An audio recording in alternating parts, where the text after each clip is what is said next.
आज मैं आप लोगों को पढ़ाऊंगी कक्षा 9 की अनिवार्य संस्कृत, यह जिसमें अध्याय तीसरा पुरुषोत्तम राम है, यानी पुरुषों में उत्तम राम।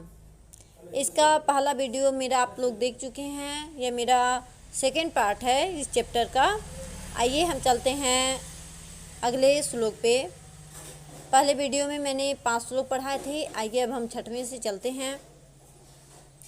प्रजापति समय श्रीमान धाता रिपुनिसूदन रक्षिता जीवलोकस्य धर्मस्य परिरक्षिता। यानी कि जैसे कि आपको पहले ही हम बताए हैं कि इस पुरुषोत्तम राम है, यानी पुरुषों में जो उत्तम राम है, इस सब जितने भी आपके श्लोक हैं इस चैप्टर में, उन सभी श्लोकों में बस राम के गुणगान, उनकी महानता एवं उनके आदर्शों का ही वर्णन किया गया है। इसी प्रकार से 6वें में भी कहा गया है कि इस श्लोक में कहा गया कि जो श्री राम है वह धर्म की रक्षा की संज्ञा देते हुए अन्य गुणों का भी वर्णन यहाँ पे उनके किया गया है कि वह केवल धर्म रक्षक ही नहीं है, अपितु उनमें और भी गुण हैं। क्या क्या गुण है, आइए हम अर्थ के माध्यम से बता दें कि प्रजापति समय, यानी जो श्री रामचंद्र हैं वह प्रजापति के समान, प्रजापति यानी ब्रह्मा जी को कहा गया है, तो वह ब्रह्मा जी के समान हैं, अर्थात कि प्रजा का पालन करने वाले हैं। आगे कहा गया श्रीमान धाता रिपुनिसूदन।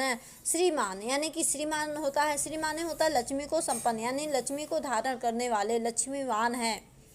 धाता, धाता यानी कि सहारा देने वाले हैं, अपने भक्तों को वह सहारा देने वाले हैं। रिपुनिसूदन, रिपु यानी शत्रु, और निसूदन मतलब नाश करने, यानी वह शत्रुओं का नाश भी करने वाले हैं। आगे कहा गया रक्षिता जीवलोकस्य धर्मस्य परिरक्षिता। आगे कहते हैं कि रक्षिता रक्षा करने वाले हैं, किसकी? पृथ्वी लोक की वह रक्षा करने वाले हैं, पृथ्वी लोक की, तथा धर्मस्य परिरक्षिता यानी पृथ्वी पर समस्त जीवों की और समस्त धर्मों की वह रक्षा करने वाले हैं। आगे चलते हैं, आइए 7वें श्लोक पे। रक्षिता स्वस्वस्य धर्मस्य स्वजनस्य च रक्षिता वेद वेदांग तत्वज्ञो धनुर्वेद च निष्ठित। अर्थात इस श्लोक में भी पुरुषोत्तम राम जो प्राणी मात्र के रक्षक हैं, अर्थात वह केवल प्राणी मात्र के ही रक्षक नहीं, अपितु तत्व वेदों के भी ज्ञाता हैं, ऐसा बताया गया है। आइए चलते हैं, पूरा अर्थ बताते हैं कि रक्षिता स्वस्वस्य, यानी श्री राम कहते हैं यहाँ है कि श्री राम अपने धर्म की रक्षा करने वाले हैं। स्वस्वस्य, स्व माने होता है अपने, धर्म माने धर्म की, रक्षिता यानी रक्षा करने वाले हैं।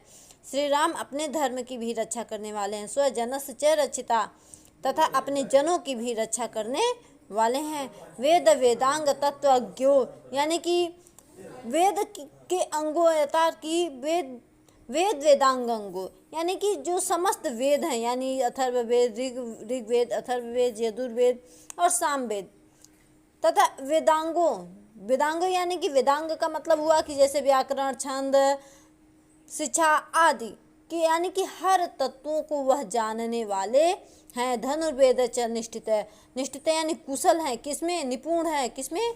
धनुर्वेद, यानी धनुष की विद्या में भी वह निपुण हैं। आगे चलते हैं, 8वां श्लोक है मेरा। सर्वशास्त्रार्थ तत्वज्ञ स्मृतिमान प्रतिभावान सर्वलोक प्रिय साधुर आत्मा विचक्षण। आगे इसमें बताया गया इस श्लोक में कि श्री राम को शुभ लक्षणों से युक्त तथा शास्त्रों के तत्ववेता तथा मर्यादाओं के पोषण के रूप में यहाँ बताया गया है। श्री राम जी को कहा गया है कि जो श्री राम समस्त शास्त्रों के अर्थ के तत्व को जानने वाले हैं। सर्वशास्त्र अर्थ तत्वज्ञ, ज्ञ माने जानने वाले, किसको? सर्व यानी सभी शास्त्रों के अर्थ के तत्वों को वह जानने वाले हैं। स्मृतिमान प्रतिभावान, तथा वह कैसे हैं? अच्छी स्मरण शक्ति वाले हैं, उनकी जो स्मरण शक्ति है वह स्मरण शक्ति से युक्त हैं। प्रतिभावान, वह प्रतिभा से संपन्न है। सर्वलोक प्रिय, अर्थात सभी तथा समस्त संसार के लिए वह प्रिय हैं। साधुर यानी कि सज्जन हैं, कैसे हैं? सज्जन है, उदार, उदार हैं, विचक्षण यानी कि वह सज्जन उदार विचारों वाले तथा अत्यंत अनोखे विद्वान हैं। विचक्षण यानी अनोखे विद्वान, वह अनोखे विद्वान भी हैं। आइए हम चलते हैं, अब 9वां श्लोक है मेरा। यहाँ बताया गया है, सच नित्यं प्रशांत आत्मा मृदुपूर्व च भासते उच्यमानो अपि पुरुष नो उत्तरम प्रतिपद्धते।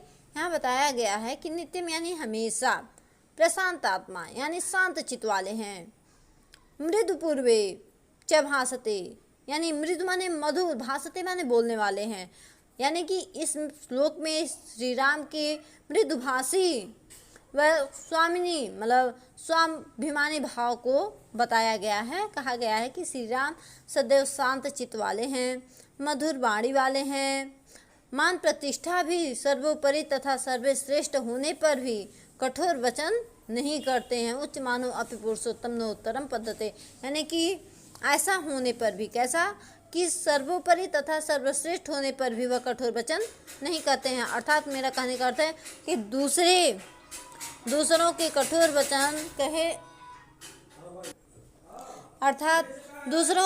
वचन कहे जाने पे भी वो उत्तर नहीं देते हैं। आइए चलते हैं हम अगले श्लोक पे।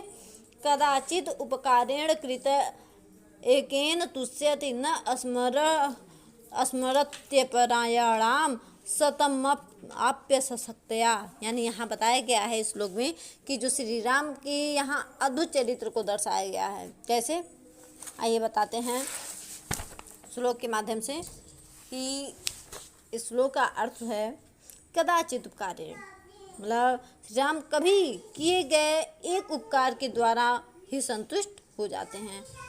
कदाचित उपकारेण कृत एकेन, यानी एक ही उपकार करने से वह संतुष्ट हो जाते हैं, प्रसन्न हो जाते हैं।